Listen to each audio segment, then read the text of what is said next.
Great movies are storytelling on the grandest scale, but the stories of a great director's bad movies can be just as fascinating, like Francis Ford Coppola's Megalopolis. The most recent film on this list, but also the one that took the longest to make, Coppola conceived the story during production on Apocalypse Now. While the movie is about a visionary architect, it's arguably also about Coppola himself, someone who has struggled with personal loss and is willing to take enormous risks for something he believes in, as Coppola did by spending $120 million of his own money to self-finance this sci-fi epic. Unlike his second weakest film, Jack, Megalopolis is exceptionally bold, and maybe one day it could be reevaluated as ahead of its time, but for now, its reach exceeds its grasp, and it drags and ultimately buckles under the weight of its own ambition, making it arguably Coppola's worst film. How are we defining worst? A thoroughly unscientific combination of 4 criteria with the acronym film. First impressions, income, legacy, and my take. Film is very subjective, so I'm naturally factoring in my personal opinion. I'd love to hear your thoughts too. After all, what works for my brain might not work for yours.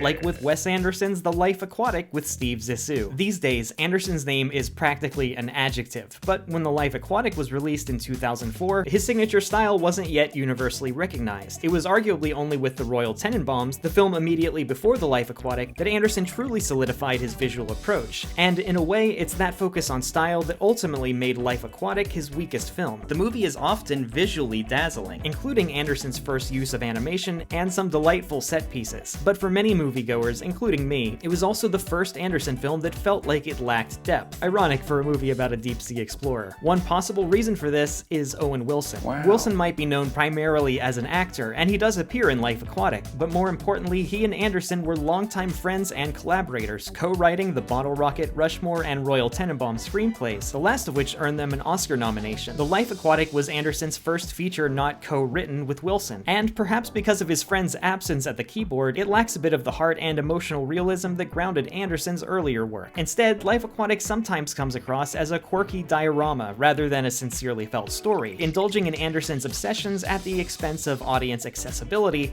which could also be said of Christopher Nolan's Tenet. Known for his intricate narratives, Nolan's films often challenge audiences to engage deeply with themes of time, memory, and perception. But where his best work is thrillingly complex, Tenet, a story of espionage and time inversion, feels overly complicated. Part of what makes Nolan's filmography so interesting is that he often follows his more mainstream work with esoteric and original concepts. Coming off of Dunkirk, maybe his most straightforward film, Tenet feels like it was intended to return to the cerebral territory of Inception and Interstellar and just went a bit too far. The confusion stems partly from the subject matter, but also from a key technical shortcoming. Tenet had a notoriously bad sound mix that muffled important dialogue and made the dense plot even harder to follow. But overall, despite fantastic spectacle and strong lead performances, Tenet is a reminder that even a brilliant cast and crew can't always guarantee success, just like with Alfred Hitchcock's Torn Curtain. And here's a quick reminder to like and subscribe if you enjoy content that feeds your curiosity. And if you're interested in any of the movies I'm covering, I've put links in the description. Alright, back to it. When this Cold War spy thriller was released in 1966, it seemed to have all the ingredients for a classic. The most famous director of the era and 2 of its biggest stars. Yet it wound up a disappointment at the box office and with critics. Part of the issue was the script. While the espionage plot had vintage Hitchcock potential, the dialogue was flat and expository, lacking anything like the crackling wit of North by Northwest or the depth of Psycho. Hitchcock also clashed with his leads. His notoriously controlling style didn't sit well with Paul Newman, a method actor known for his intense preparation. Famously, when Newman asked Hitchcock about his motivation, Hitchcock replied,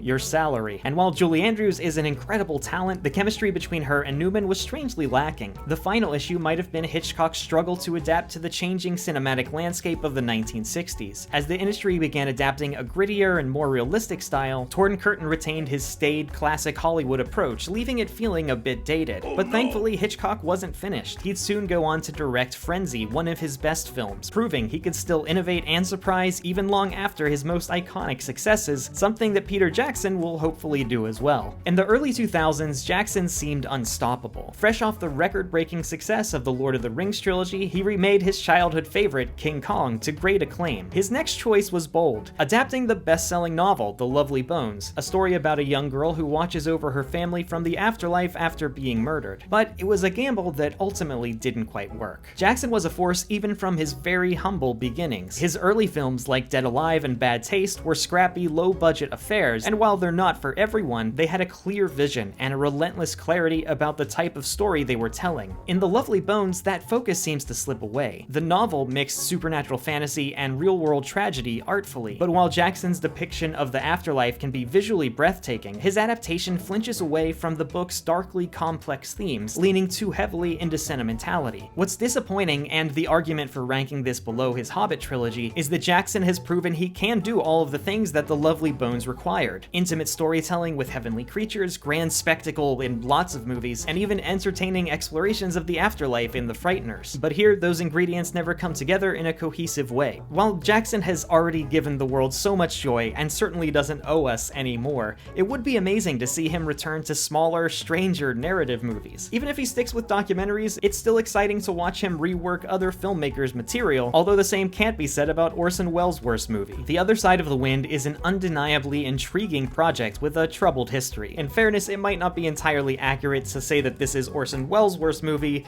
and here's why. Shot in the 1970s but shelved for decades due to financial and legal battles, The Other Side of the Wind was only completed long after Welles' death by his friend and fellow director Peter Bogdanovich. The film tells the story of an exiled director returning to Hollywood to make his masterpiece, blending a satirical take on the film industry with a mockumentary style, a technique Welles had previously used with great success in F for Fake. But unlike that earlier film, The Other Side of the Wind struggles to find coherence. It clearly worked for many critics, but the fragmented narrative often feels disjointed and remote, lacking the touch that Welles might have provided had he been alive to guide it through post-production. Despite its shortcomings, The Other Side of the Wind is still an incredibly fascinating piece of Welles' late career. It's a priceless piece of film history that serves as both a tribute to Welles' enduring impact and a reminder of the challenges that even visionaries face when others take over their work, and few directors know more about losing control to outside interference than John Carpenter. Released in 1992, John Carpenter's Memoirs of an Invisible Man is a comedy thriller about a businessman who's accidentally turned invisible. While it might have seemed like a departure for a filmmaker known for work like Halloween, The Thing, Escape from New York, and In the Mouth of Madness, Carpenter may have actually been able to make it work, if not for two factors. First, he was brought in after the film had undergone years of development, during which the studio and major players behind the scenes never seemed to agree on how funny or how serious the movie should be. And one of those major players was the second factor that doomed Memoirs to its poor critical and commercial fate: the film's star, Chevy Chase, who is famously difficult to work with. Carpenter later described the experience as pleasant.